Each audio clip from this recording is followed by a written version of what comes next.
Ya bueno, la clase de hoy día es de organización y desarrollo del sistema nervioso. Bueno, la mayoría son bioquímicos, así que igual saben harto yo creo de este tema. Y la idea es como tampoco ahondar tanto como en lo específico, la idea es como que queden con una idea general de todo el proceso. No vamos a hablar tanto de genes y factores de crecimiento o de edición, ¿no? Pero la idea es que queden como con una idea general. Y como la tarea de este curso va a ser al final que ustedes van a hacer un mini ensayo de algunos de los tópicos que vamos a ver en clase. Y la idea es que lo relacionen un poco con la importancia de conocer cómo es el neurodesarrollo, cómo la evolución ha afectado en cómo conocemos ahora el cerebro y lo que ustedes quieren hacer. Por ejemplo, ustedes son más cognitivos, ¿cuál es la importancia de conocer cómo la estructura y cómo se formó y evolucionó el cerebro? Entonces vamos, bueno, los contenidos de esta primera parte de la clase, vamos a ver algunos conceptos clave. Vamos a hablar un poco de la filogenia del sistema nervioso, la neurobiología del desarrollo del sistema nervioso. Vamos a ver procesos que lo que es la gastrulación y la neurulación. Entonces, como algunos conceptos claves y una idea como general es que, bueno, ya sabemos un poco que todos los seres vivos y los cambios que estos tienen están dados por su estructura y la interacción con el medio. Es lo que se conoce como selección natural, ¿cierto? Que el organismo, mediante interacción con el medio, se va adaptando. Por otro lado, ante una perturbación del medio, solo sobreviven aquellos organismos que pueden mantener su filogenia interrumpida. Entonces acá vemos una interacción entre la evolución, adaptación y quizás extinción, por ejemplo, de ciertas partes anatómicas que no eran funcionales se van extinguiendo y solo quedan las que sirven. La filogenia es una rama de la biología que permite el estudio del origen, formación y desarrollo evolutivo general en una especie biológica. A su vez también nos permite ver la sucesión de formas orgánicas emparentadas por medio de relaciones reproductivas. Y acá muestro esta imagen, donde yo lo encuentro súper linda, que son distintos estadios embrionarios de distintas especies, como pez, salamandra, tortuga, conejo hasta el hombre, y podemos ver que en estos estadios embrionarios somos iguales. Es sumamente bonito e interesante pensar en qué momento hubo un cambio dentro de la evolución que nos hizo diferenciar, o dentro del proceso embrionario cuál es el cambio que nos hace diferenciar y ser como más evolucionados. ¿Okay? ¿Qué nos permite la filogenia como rama? Nos permite estudiar los cambios estructurales en el linaje de cada reproducción o de un organismo, nos permite ver su evolución a través de millones de años y, por último, permite obtener un mayor conocimiento de la organización morfológica y funcional de nuestro propio sistema nervioso. Si voy muy rápido, me dicen ya. Okay. Por otro lado, otra rama que nos permite también estudiar como el desarrollo del sistema nervioso es la ontogenia. Este es una rama que se centra en el estudio del origen, formación y desarrollo individual de un organismo, referido en especial al desarrollo embrionario. ¿Ya? Esta rama estudia el desarrollo de un individuo desde el cigoto hasta su senectud. ¿Y qué nos permite la ontogenia? Nos permite conocer la historia de las transformaciones de un organismo como resultado de distintas interacciones a partir de una estructura inicial. ¿Okay? Nos vamos a centrar un poco ahora en lo que es la filogenia como estudio para el desarrollo del sistema nervioso. Y tenemos que tener claro que un organismo siempre va a estar incorporando y perfeccionando continuamente su estructura, dependiendo de los requerimientos del medio para su sobrevivencia. Y acá lo que se habla un poco de la filogenia es que existe una plataforma o una formación básica presente, por ejemplo, en invertebrados que serían nuestros ancestros. Entonces, supuestamente desde ahí, con la evolución, se ha desarrollado lo que es el sistema nervioso que ahora conocemos. Existen ramas dentro de la biología que han permitido el estudio evolutivo del sistema nervioso central. Uno de ellos es la paleoneurología, que como dice el nombre es el estudio de evidencias fósiles. Acá se han encontrado cráneos ya de humanos más primitivos, y lo que se hace es como comparar el tamaño y volumen con el humano más actual. Y por otro lado tenemos la neuroanatomía comparada, que, como dice el nombre, compara la organización morfológica entre distintas especies. ¿Okay? Bueno, ¿qué nos ha permitido la filogenia? La filogenia nos ha permitido encontrar diferencias desde especies más primitivas, como son los invertebrados, y compararlos con especies más evolucionadas, como ya son los vertebrados. Entonces acá tenemos dos imágenes representativas. En el lado de ahí tenemos los invertebrados, donde se ve que tienen un sistema nervioso muy primitivo, que se conoce como plexa neural, que son haz de neuronas o redes de neuronas. Principalmente son neuronas bipolares. Entonces en eso sería como el sistema nervioso más primitivo. Y por otro lado tenemos los vertebrados, donde podemos ver que tenemos una región cefálica. Lo que caracteriza a los vertebrados y que es como el gran cambio así como evolutivo es la formación del tubo neural. Entonces acá ya tenemos conexiones y la generación de redes neuronales mucho más compleja, y la existencia también de distintos tipos de neuronas. Hay interneuronas, distintas neuronas con distintas morfologías, etc. Y por otro lado, aquí vamos a ver un poco la evolución del encéfalo en distintas especies. O sea, podemos ver que tenemos los reptiles, por ejemplo ya más mamíferos, el chimpancé y el humano, y podemos ver claramente que hay un cambio en el tamaño sumamente claro. Podemos ver que en las especies más evolucionadas el cerebro es mucho mayor. Pero por ejemplo en la anatomía comparada se puede comparar por ejemplo el bulbo olfatorio del humano con el de la rata. El de la rata es mucho más grande porque va a depender de las necesidades del organismo. Y bueno, estos son algunos datos rosa, que son que los seres vivos desarrollan estrategias adaptativas para poder sobrevivir a diferentes hábitats, que se conoce como una organización neurobiológica. También existe lo que es la ley biogenética, que habla que la ontogenia recapitula a la filogenia.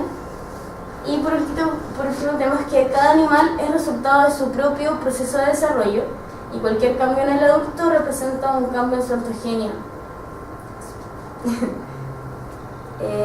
Otros datos es que desde hace más de 40.000 años la evolución de como la creatividad o inteligencia del hombre ha ocurrido sin modificaciones importantes en un aspecto macro del cerebro, pero sí han ocurrido a un nivel de estructura y función.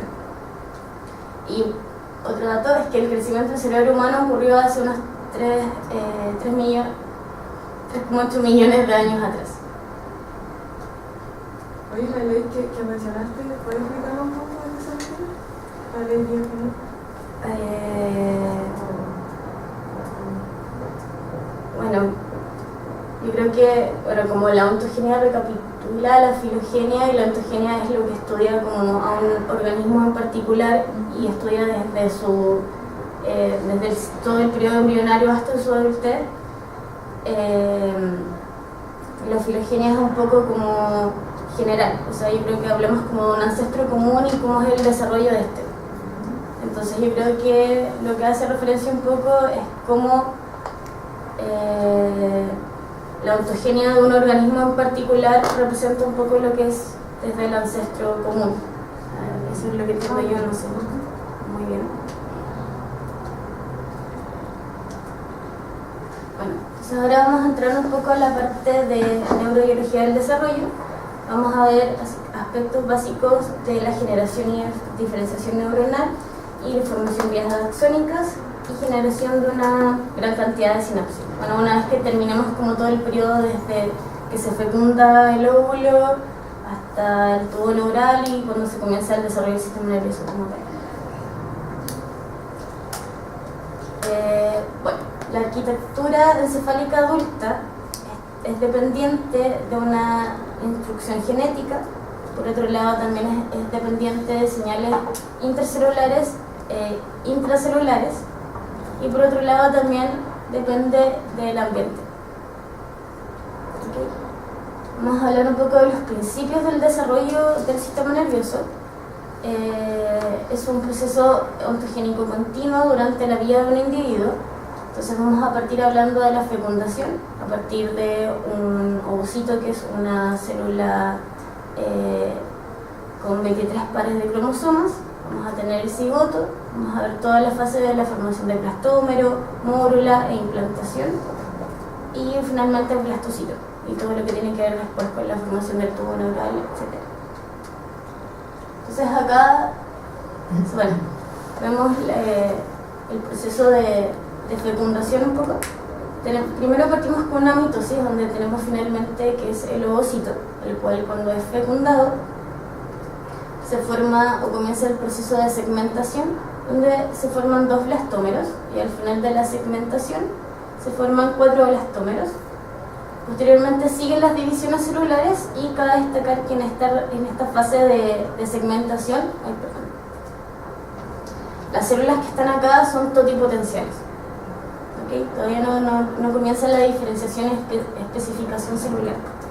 Entonces cuando comienza o se forma la mórula, que son un conglomerado de células más o menos entre 16 células aprox, esta mórula viaja a través de las trompas de falopio para posteriormente, cuando se forma el blastocito, se puede decir como que se pega a la membrana del útero.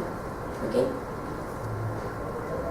Entonces, cuando el blastocito, esto más o menos ocurre a los 8 días post la fecundación, se forma un disco embrionario bilaminar, cuando ya el blastocito está en la pared del útero.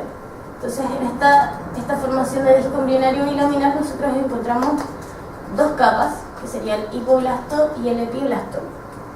Esta capa, que es más externa, el epiblasto, es lo que va a dar origen después a las 3 capas germinativas, que son el endodermo, mesodermo y ectodermo. ¿Okay? Bueno, acá hablamos un poco de nuevo de esta formación de 2 láminas, el epiblasto, que es más externa, el hipoblasto, que es más interna.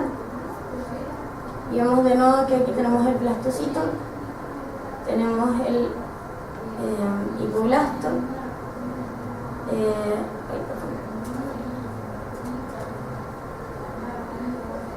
tenemos endodermo, que es como lo que se da origen después de esta formación bilaminar, y tenemos también el disco bilaminar.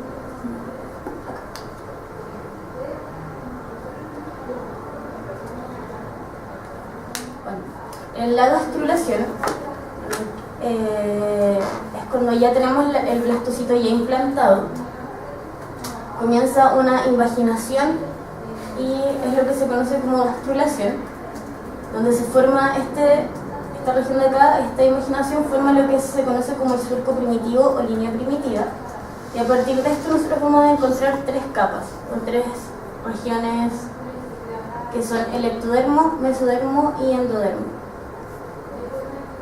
Entonces, la gastrulación lo que es formar estas 3 capas germinativas.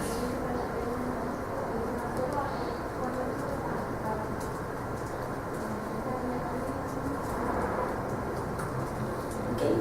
Bueno, esto es como un cuadro más resumen de lo que hablamos. Es cuando tenemos el cigoto, el cual ya fue fecundado, tenemos el blastocito, el cual se va a implantar en la pared del útero. Una vez que se implanta, se forman estas 2 capas bilaminares, que el hipoblasto y el epiblasto, y también tenemos el alectodermo. Posteriormente, en la gastrulación se va a invaginar el blastocito, se van a formar estas 3 capas germinativas,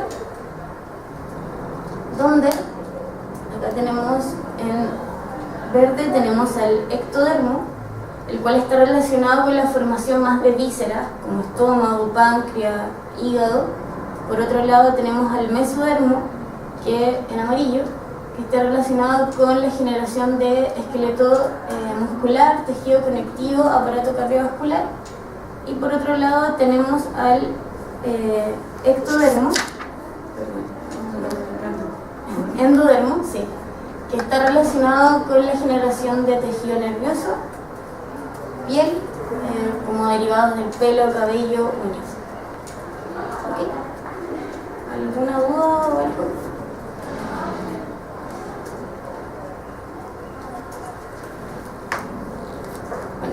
recapitulando de nuevo, entonces en la gastrulación se forma lo que es la línea primitiva mediante la invaginación del blastocito. Y también se forma lo que es la notocorda, que es tejido mesodérmico, la cual participa en el proceso de diferenciación celular, ya que hablamos que en el proceso de segmentación ahí las células eran totipotenciales. También permite definir una línea media embrionaria. Y lo otro es que el ectodermo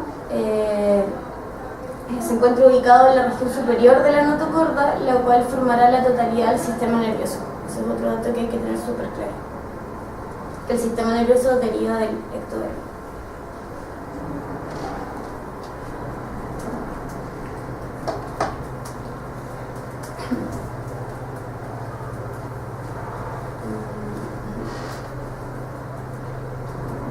Una vez ya pasado toda esta fase, la formación de la línea primitiva, notocorda, pasamos a lo que es el proceso de neurulación, donde la finalidad de esto es la formación de la placa neural, que tendrá como resultado final lo que es el tubo neural.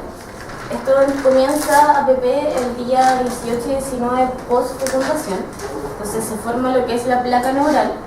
Posteriormente esta placa neural se invagina, formando un surco neural, el cual posteriormente se pliega, y lo que en el día 25 tenemos el tubo neural.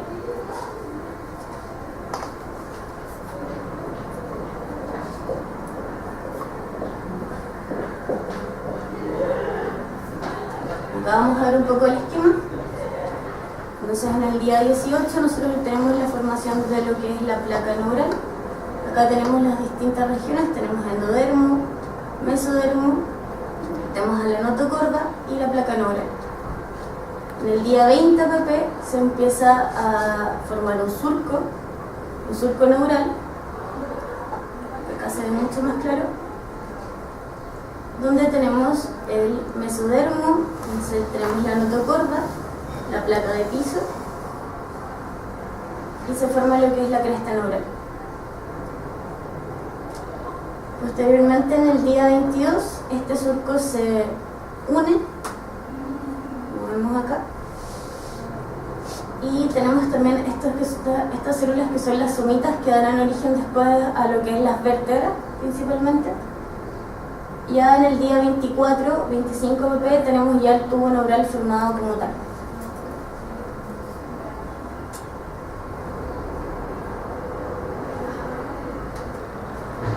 Acá de nuevo es como para ejemplificar el proceso de neurulación. Tenemos la placa neural, la invaginación y la forma del surco neural. Estas son imágenes de microscopía de barrido.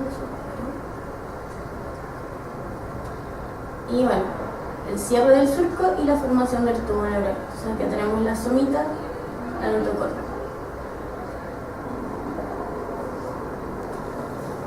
Entonces, para recapitular un poco, tenemos la placa neural. Esta es una lámina plana, donde los bordes laterales de esta se levantan y forman el surco. Y después, posteriormente, este surco se cierra y forma lo que es el tubo neural. Y lo otro que hay que tener claro es que a partir del tubo neural se da el origen a lo que es el encéfalo y la médula espinal.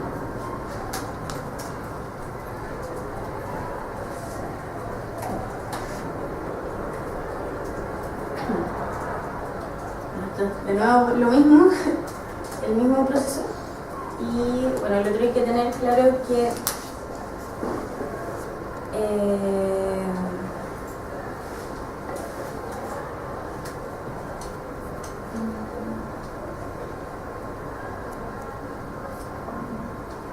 que a la vez, mientras se está formando el tubo neural, existe también una migración celular, que es como la migración de los somitas, pero también después tiene que ver con la formación de las vértebras del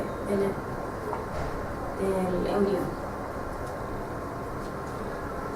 Entonces, finalmente tenemos que en el límite dorsal del tubo neural tenemos a la cresta neural, que su función es originar algunas glías del sistema nervioso periférico, neuronas sinápticas autónomas y somáticas, y además también tiene la función de generar las células suprarrenales. Por otro lado, la función del tubo neural es la formación de neuronas del sistema nervioso como astrocitos, oligodendrocitos y células epentimales.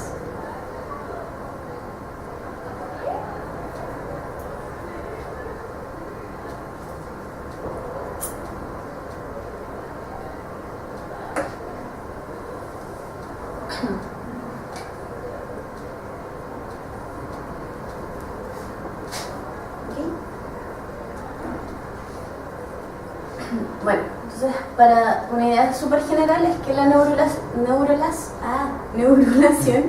tenemos a la cresta neural que finalmente va a dar origen a lo que es el sistema nervioso periférico. Y entonces ahora vamos a hablar un poco de la formación del sistema nervioso central.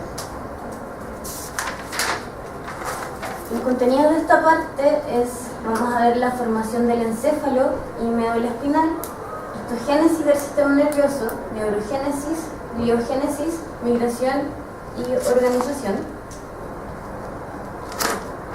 Vamos a partir hablando un poco de la formación del sistema nervioso central, que, como vimos anteriormente, después de la formación del tubo neural se observan precursores de regiones encefálicas principales. Entonces existen movimientos morfogenéticos que se doblan y pliegan y contraen el tubo neural. Y en el día 25 pp el tubo neural se dilata en la porción más cefálica, formando 3 vesículas, donde tenemos el prosencéfalo, mesencéfalo y romboencéfalo.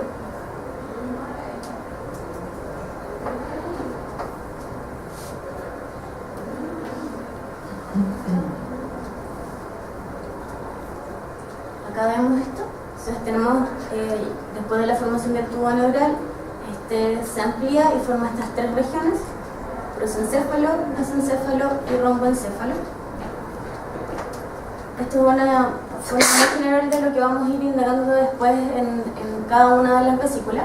Posteriormente, de 3 vesículas pasamos a 5 vesículas, donde el prosencéfalo va a dar origen a lo que es el diencéfalo, telencéfalo, el mesencéfalo va a quedar tal cual, y del romboencéfalo va a dar origen al metencéfalo y mielencéfalo. Y finalmente, ya una vez ya desarrollado, por ejemplo, el metencéfalo y mielencéfalo, el metencéfalo va a dar lo que es origen al bulbo raquídeo, el mielencéfalo va a ser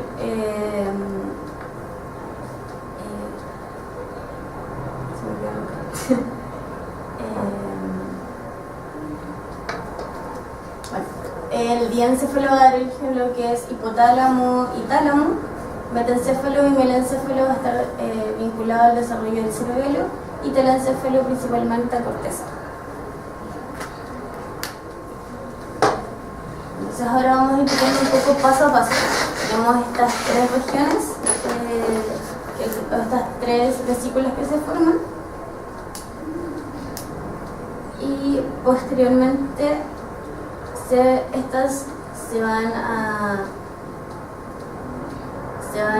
agrandar y van a formar estas 5 vesículas. Lo otro que quiere decir es que en la porción caudal del tubo neural formará lo que más adelante se conoce como la médula espinal, sería la parte de acá, y en la porción más rostral se forma una curva la cual se ensancha y contrae, generando un espacio cerrado para el tubo neural en el desarrollo, que posteriormente dará origen a los ventrículos. ¿Okay?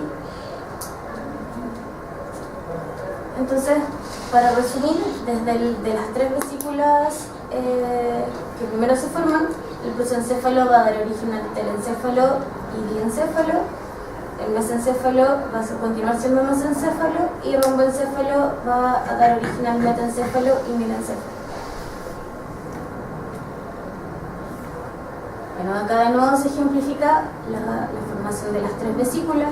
Posteriormente pasamos a la formación de 5 vesículas, que podemos ver acá en este embrión. Y acá están ejemplificadas las distintas regiones que se forman.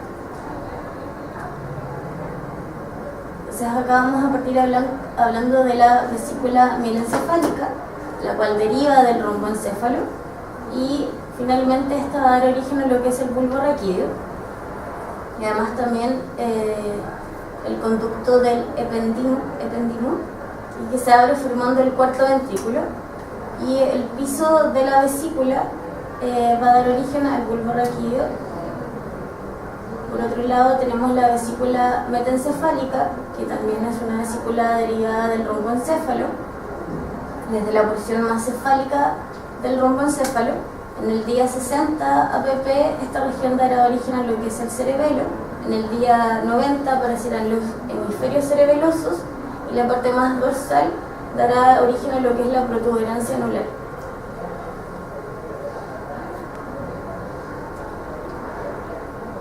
Otra región es las vesículas mesencefálicas, la cual no deriva del mesencéfalo, no cambió. Esta es la dilatación más antigua y única, se encuentra muy desarrollada en vertebrados inferiores, es más pequeña en sujetos evolutivamente más avanzados. El techo de esta forma las 4 protuberancias nucleares, además forma lo que son los colículos superiores y reflejos visuales. Colículos inferiores están vinculados a los reflejos auditivos, y el piso del mesencéfalo está vinculado a lo que es centros motores. Entonces, de manera general, forma lo que tiene que ver con el sistema óptico, visual y también motor. La vesícula diencefálica proviene o deriva del prosencéfalo. En la región más del techo de esta vesícula se forman las paredes laterales y masas celulares muy voluminosas que derivan finalmente en el tálamo. Evolutivamente el tálamo crece y cada vez es más importante en la medida que ascendemos en la escala evolutiva, y en la región más del piso dorsal de esta vesícula es lo que da origen al cerebro más visceral, que sería el hipotálamo. Y finalmente tenemos al telencéfalo, que deriva del prosencéfalo. Es la región que ha alcanzado mayor desarrollo de todas, tanto filogenéticamente como ontogenéticamente. En el día 30-32 APP es posible observar 2 vesículas, es decir, que es la formación de los hemisferios cerebrales, y además también se identifican 2 partes, que están los núcleos basales y la corteza cerebral.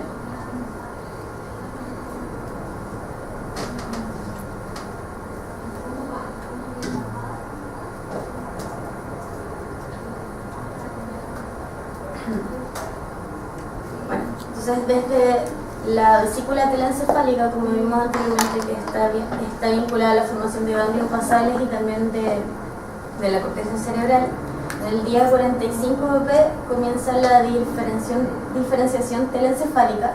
Se observan distintos tipos de cortezas cerebrales. Tenemos una arquicorteza que está vinculada principalmente a la región del hipocampo, que, como sabemos, el hipocampo está vinculado a procesos de aprendizaje y memoria. Tenemos la paleocorteza, donde encontramos la corteza entorrinal y límbica, olfativa y afectiva, y neocorteza, que está vinculada a procesos cognitivos. Entonces, no sé si han escuchado hablar, cuando hablan como del cerebro reptiliano, del mamífero, hace un poco referencia a eso.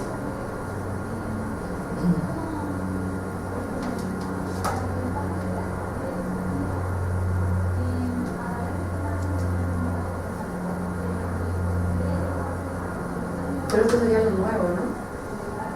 Como lo reptiliano sería como lo otro, esto sería como parte de lo más evolutivo, ¿no? Claro, por ejemplo, como dentro como de esa teoría, el cerebro reptiliano está más vinculado como a cerebelo, como movimiento, Claro. Después viene como el cerebro de mamífero, está vinculado más al sistema límbico. Claro, y eso sería como... Claro, es que yo creo que quizás como arqueocorteza, por ejemplo el hipocampo o el cerebelo estaría como siendo como el cerebro reptiliano en esa idea. La paleocorteza, que es como corteza entorrinal y límbica, estaría vinculado como el cerebro de mamífero, y la neocorteza sería ya como más evolucionada, corteza prefrontal, toma de decisiones. Entonces, en el día 60 la neocorteza se desarrolla notablemente, desplazando a las otras porciones, que serían como los ganglios basales, que derivan también del telencéfalo, en porciones más abajo dentro de la estructura general del cerebro.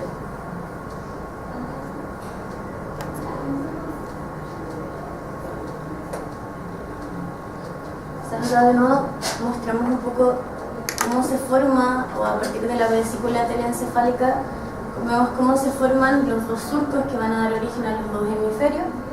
Y vemos que, bueno, acá es súper representativo que comienza también la migración de neuronas, que vamos a ir viendo más adelante, que hay dos tipos de migración neuronal, que van a depender del origen y el tipo neuronal que van a dar.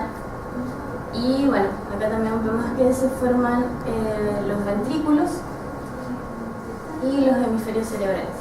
Entonces, como vimos anteriormente, lo que ocurre es que la corteza toma demasiada importancia y los ganglios basales ocupan una región más posterior. Entonces, para recapitular un poco, de la vesícula telencefálica se forman los hemisferios cerebrales, los cuales se desarrollarán en la región más anterior. Estos formarán los lóbulos frontales. Hacia la región más posterior se originan los lóbulos parietales y occipitales. Además también se da origen a lo que es el lóbulo temporal, que es el único en desarrollarse en el 5º mes de gestación. Y entre el 5º a 9º mes de gestación se comenzarán a generar las circunvolaciones y surcos característicos de los mamíferos superiores. Y lo otro es que 2/3 del tejido de la corteza están dentro de los surcos y cisuras que se generan.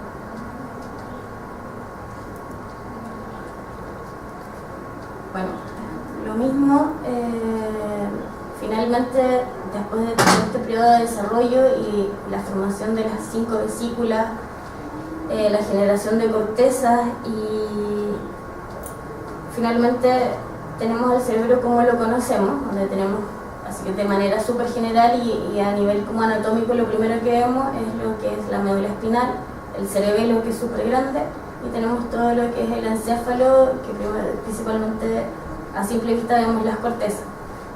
¿Okay? Este es un corte donde se muestran los ventrículos. Tenemos los ganglios de la base, como digamos, derivan del telencéfalo, pero quedaron en una región súper más posterior o más inferior en comparación a la corteza.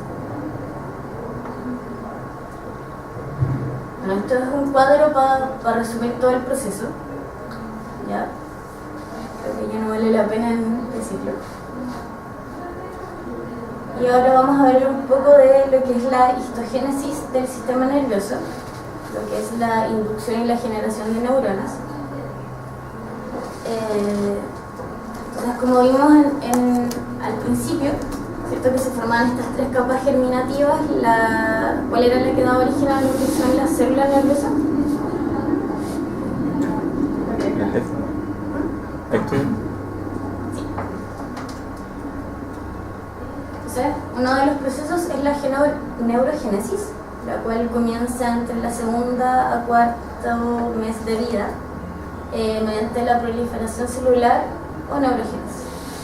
Entonces, primero se encuentra una matriz germinativa o periventricular.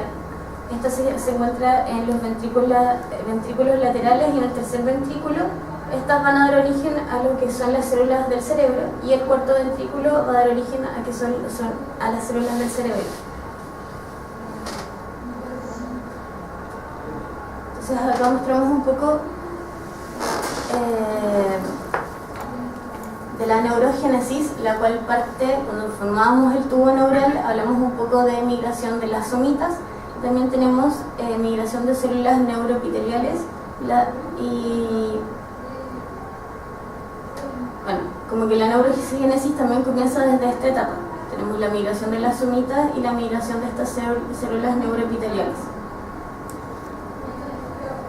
Entonces, a partir de células madres, que son todas iguales, mediante una división asimétrica, el neuroblasto, como hablamos al principio eran células totipotenciales, las cuales se van a ir diferenciando y van a ir dando su especialidad.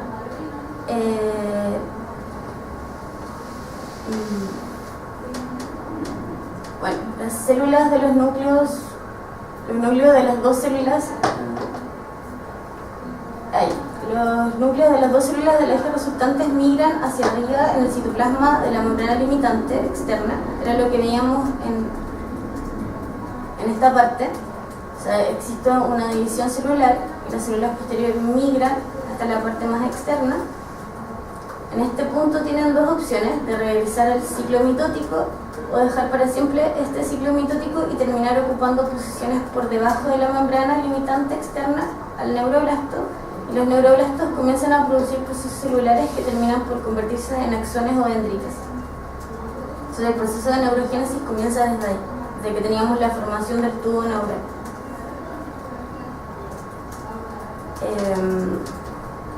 Bueno, aquí de nuevo muestra un poco el proceso de la formación y cómo migran estas neuronas, estas células.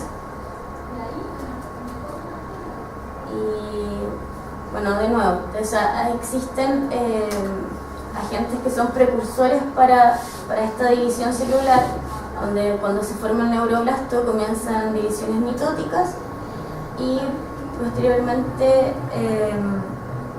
estas células se especializan. Bueno, y este es un cuadro súper general que no se ve nada.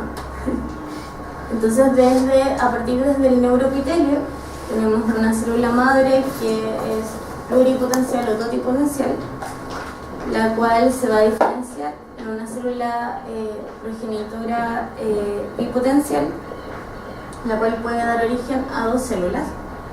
Por acá tenemos una célula progenitora de linaje neuronal, mediante la cual entra en mitosis y da origen a un neuroblasto bipolar, a neuronas multipolares y también finalmente a una neurona madura.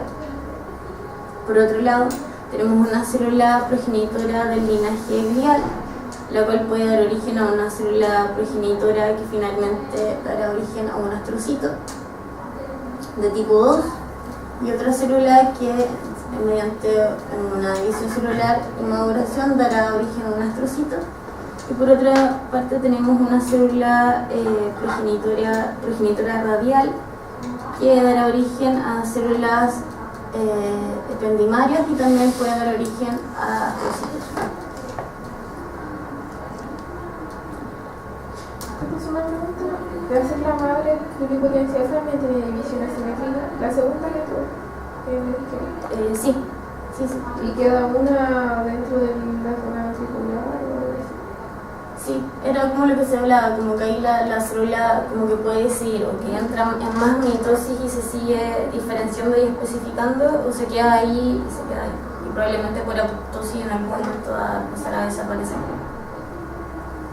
Porque lo que se me olvidó decir que dentro de la fase de formación del tubo neural, cuando este ya se forma, la notocorda desaparece, porque ya cumplió su función, que es como guiar todo el proceso de formación del tubo neural. Probablemente hay muchos procesos de apoptosis en esa región. Entonces ahí las células eligen en diferenciarse o quedarse ahí y probablemente van a morir por apoptosis.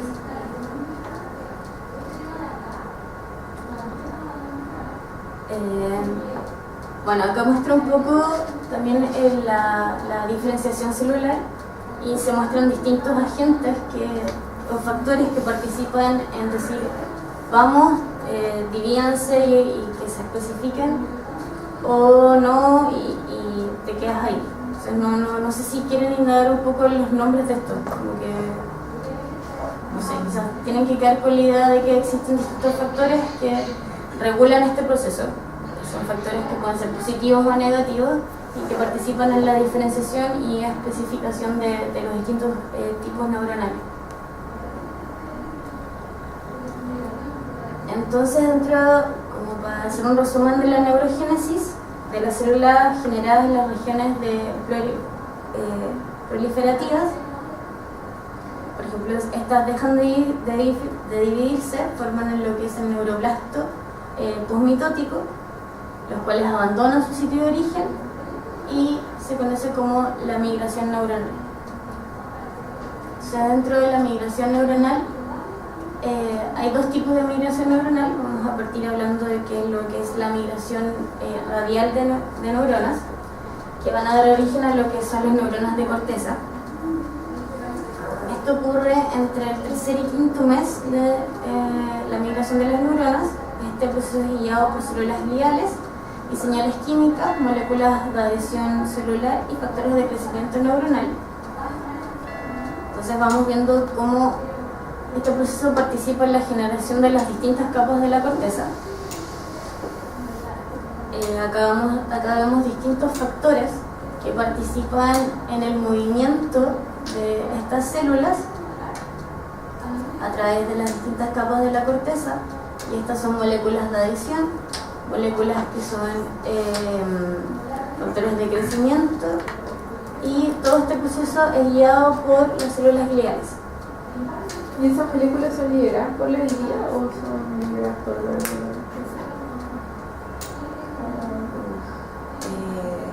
o sea, esas que están como en la matriz? Yo creo que deberían ser por las glías probablemente. En verdad no lo sé.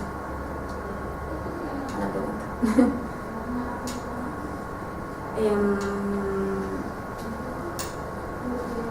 Bueno, acá se ve un poco la migración de una neurona. Puede a partir de una base, una placa, y una célula glial estaba avanzando hasta, por ejemplo, una matriz o regiones más superiores de la corteza. ¿Okay? Y por otro lado tenemos otro tipo de migración, que es la migración tangencial, que está vinculada a la generación de interneuronas, que son neuronas GABAérgicas.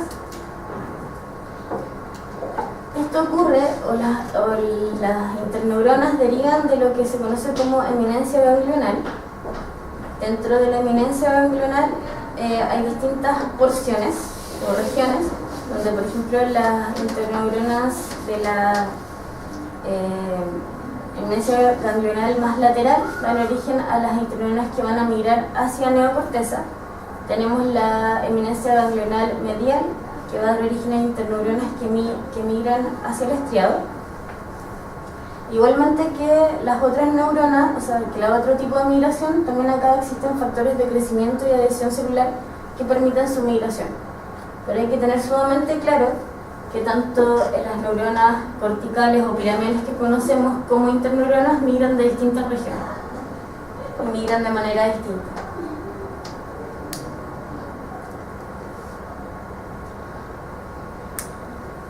Y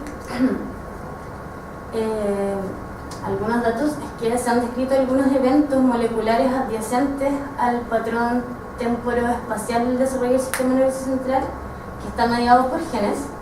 Hay una variedad de agresiones intrauterinos y perinatales, como infección, falta de oxígeno, exposición o alcohol o a drogas psicotrópicas pueden alterar la migración de neuronas.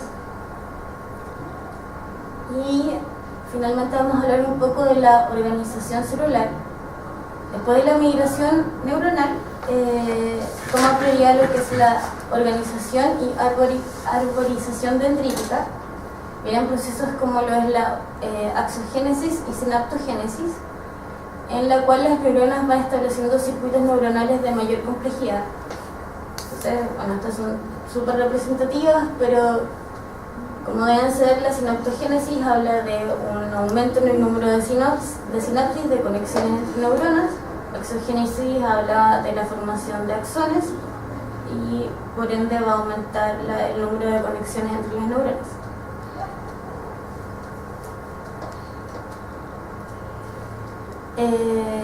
Por ejemplo, en las áreas de asociación las conexiones son mucho más flexibles, pudiendo ser modificadas hasta la edad adulta, lo que se conoce como plasticidad cerebral y plasticidad sináptica. Bueno, y esto es sumamente interesante y se estudia mucho, es como el ambiente, como factores externos o como requerimientos del mismo cuerpo van modificando siempre cómo se comunican las neuronas, cómo se comunican distintas regiones. Y por último tenemos el proceso de mielinización, ya cuando están formando estos axones y aumentan las conexiones. Dependiendo del requerimiento de la sinapsis, va a ser el proceso de mielinización. O sea, si son, no sé, sinapsis de mayor distancia y eso va a depender del proceso de mielinización que van a tener los axones de esa neurona. Entonces, cuando hablamos de mielinización, es un recubrimiento de las conexiones entre las neuronas con una membrana especializada que permite una adecuada transmisión de los impulsos nerviosos. En el estado postnatal ocurren ciclos con una secuencia ordenada y predeterminada en dirección caudorostral. O sea, así se forma la mielinización de un axón.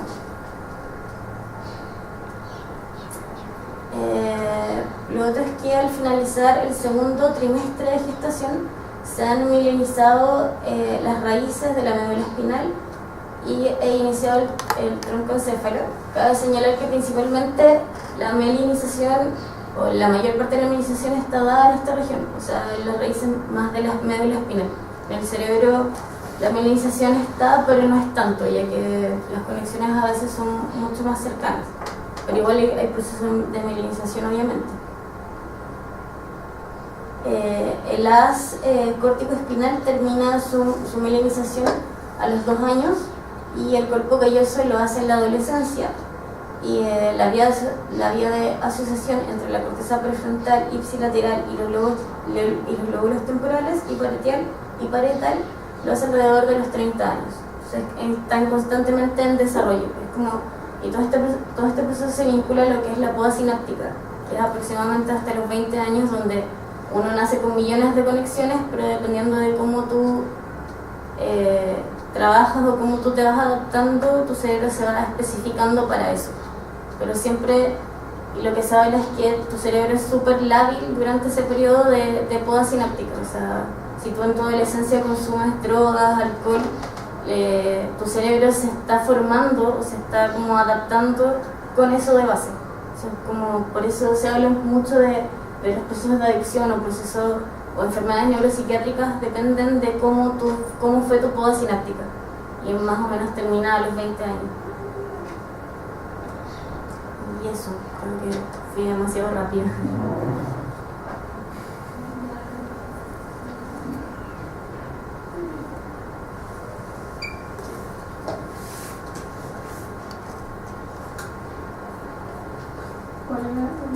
¿Puedes tirar la tarea? Tienen que hacer como un mini ensayo o sea, lo más 2 planas de algunos de los tópicos y hablar un poco de la importancia del estudio del neurodesarrollo como vinculado a lo que ustedes quieren hacer como de procesos más cognitivos, como cuál es la importancia de conocer el origen. ¿Te lo enviamos a tu correo? Sí, se lo dicto. Por favor. Es moreno.mka@gmail.com.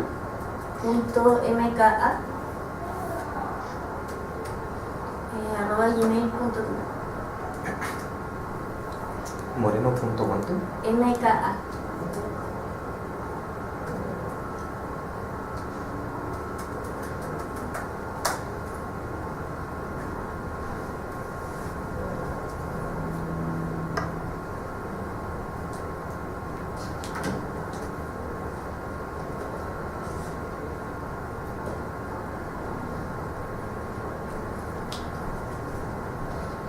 ¿Cuál es la bibliografía? Sí. Yo creo que si quieren bajarse como, o sea, del burro y candel, no más.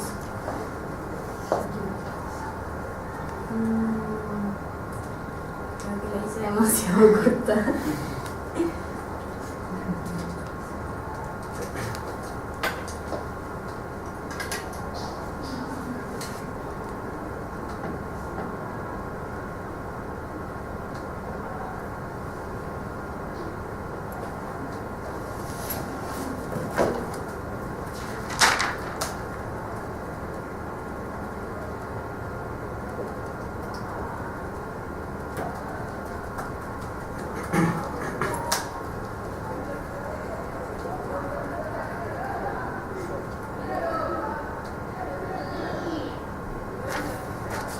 ¿Alguna duda o comentario?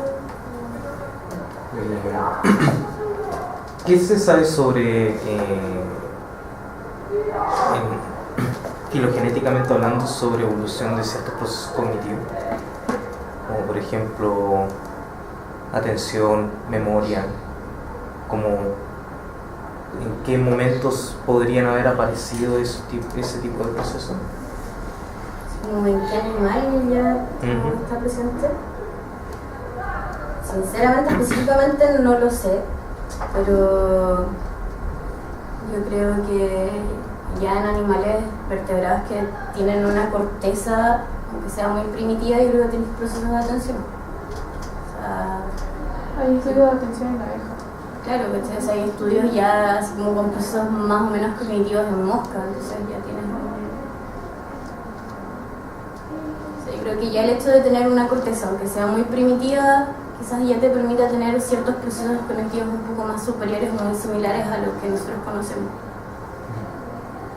Pero es sumamente interesante eso, o sea, es como ellos ya lo tienen, pero ¿en qué momento se desarrolló más? ¿Cachai?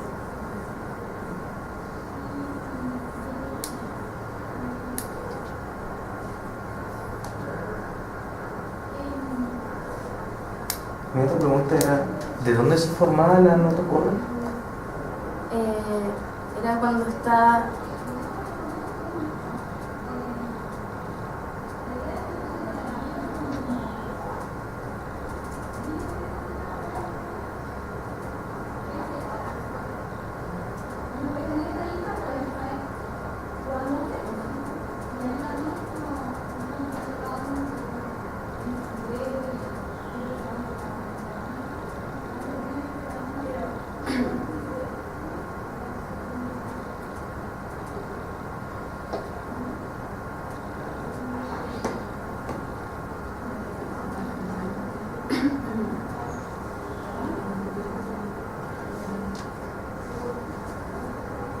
Bueno, dentro del proceso de la neurulación,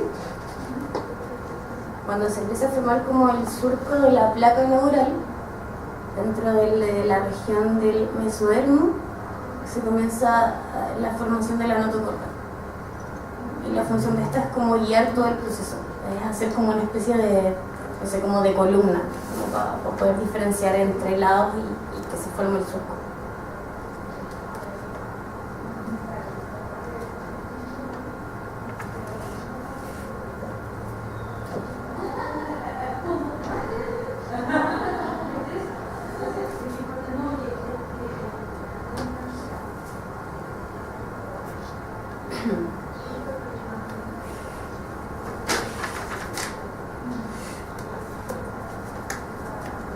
Tengo otra pregunta más.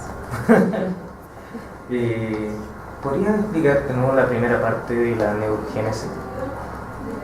Que los monitos no veíamos la forma de ver.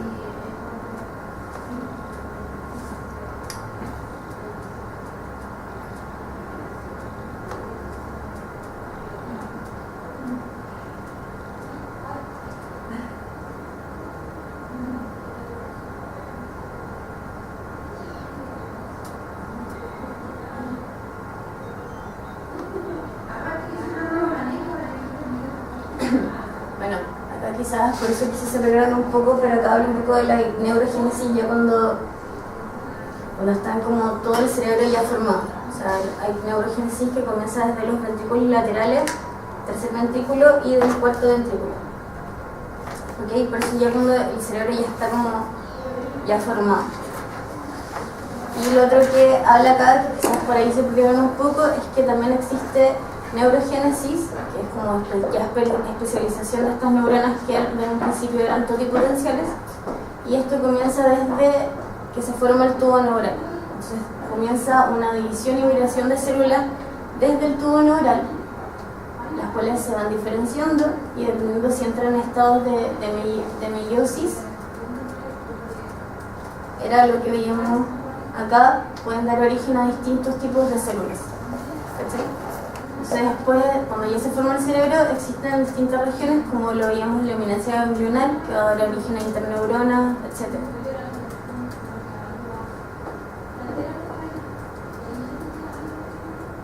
Entonces, como sumamente general, la neurogénesis o especificación de estas células que eran totipotenciales comienzan desde la formación del tubo neural Y posteriormente, cuando ya el cerebro está formado, hay neurogénesis desde en las regiones del cuarto y tercer ventrículo, que van a dar origen, por ejemplo, a células del cerebro.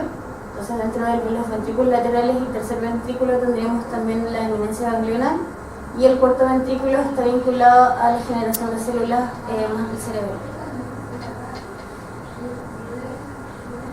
Ese cuadrito en donde aparecen un montón de células, neuronas, trocitos y trocitos, ¿de dónde sale? Ese. Creo que es el parque. No me equivoco.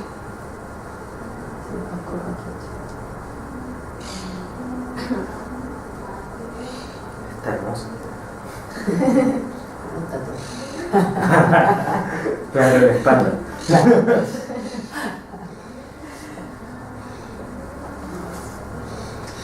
¿Y saben qué región, así como hasta en la adultez, hay neurogénesis? Sí. ¿El olfatorio? Ninguna.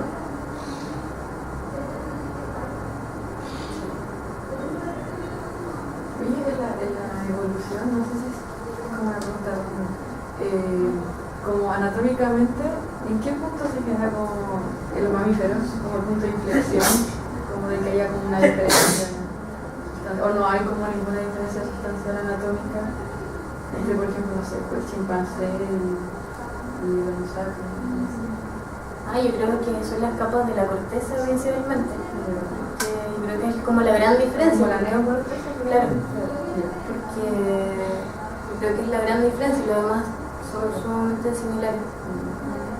Y es lo que también hace la diferencia de que seamos más racionales. Yo creo que ese es como el punto de yo creo que es el aumento de las capas de la corteza.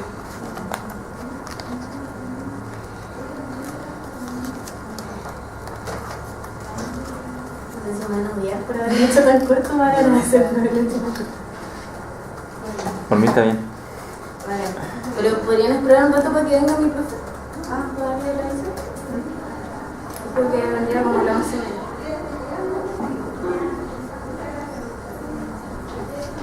¿En qué año estás? Ahora empecé mi tercer año. Hablando de esto, hay una conferencia en el caso central de cannabis y adolescencia. Eso es. Y hay un curso también de técnicas de neuroimagen, Eso no Técnica de o sea, con la misma persona la conferencia, Sí. Sí, técnica Ustedes son todos PUC. sí, de Información privilegiada. No, sí llegó el mail como a todos. Yo llevo Claudia todo. Sí. Técnica de biología cerebral. Con la doctora Beatriz Luna, que es la misma de la conferencia. Sí. Bueno, eso le venía a Lenguaje decir mi profe. cerebral del ser. ¿Era lo mismo eso? Sí. Pero sí, me voy a ir. Y le pregunté a Claudia y dice que si hay que inscribirse, pues quiero ir, dice que debemos ir obligatoriamente. ¿Cuándo es? ¿Cuándo es? El 12 de enero. El 12 de enero, 4, y la conferencia el 16 en la tarde. a las 6. Yo pensaba que iban a venir acá a decirnos ahora se van para allá obligatoriamente. Impulsamente preguntar.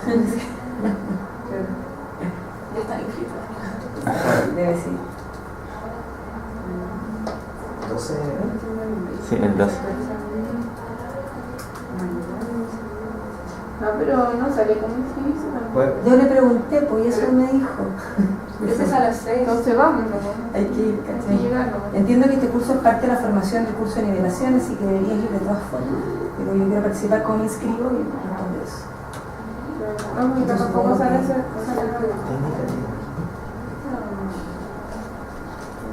La conferencia es 16 de enero, 18 horas, en el Salón de Honor de la Casa Central. Porque a las 6. Desde marihuana. Estos 6 duraron una hora.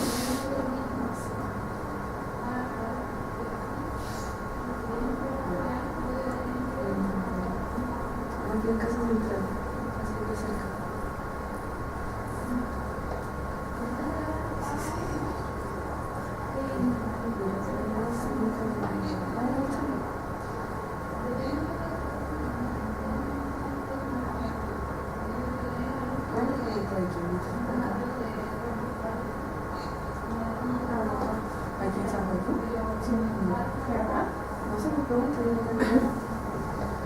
facultad de química aquí, en San Joaquín, ¿o no? Sí.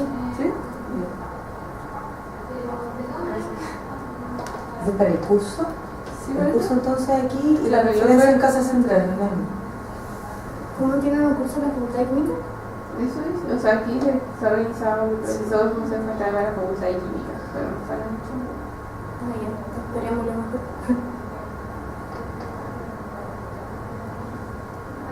¿Y han visto con quién trabajar? No, nada. Tiene relaciones mentales.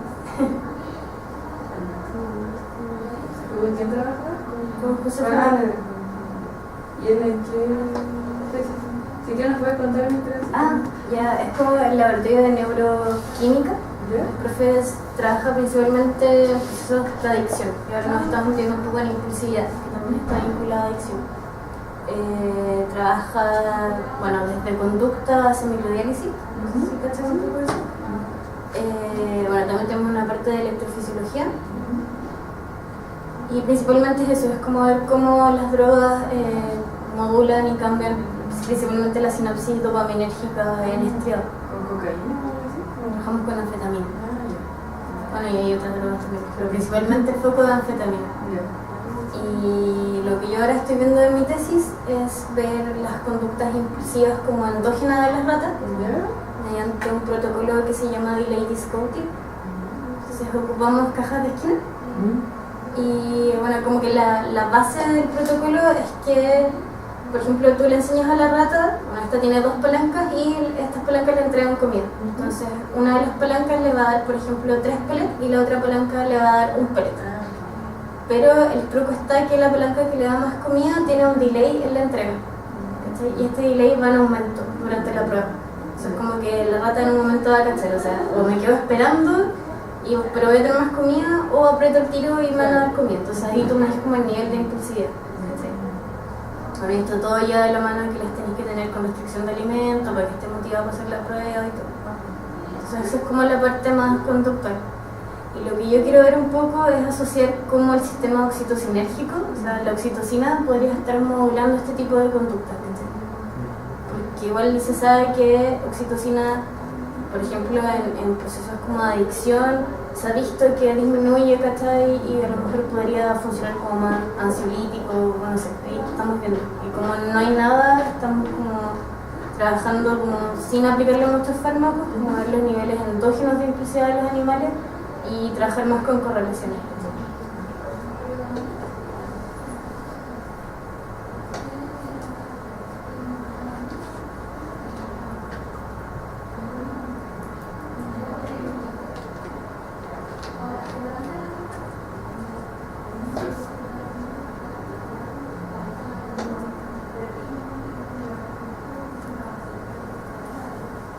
Claudio, tu número termina en 5803.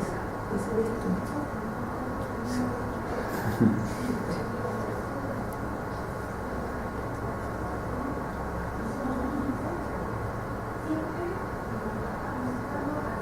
Que no me gusta esta pregunta.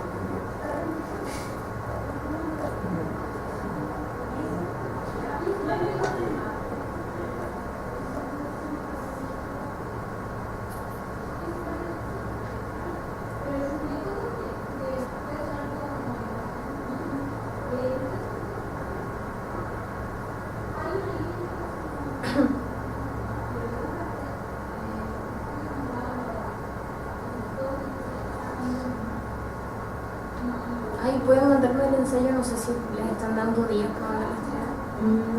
Pueden mandármelo el fin de semana.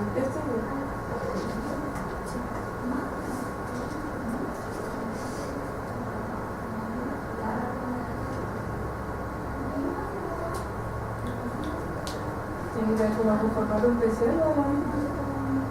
Típico como Arial 12.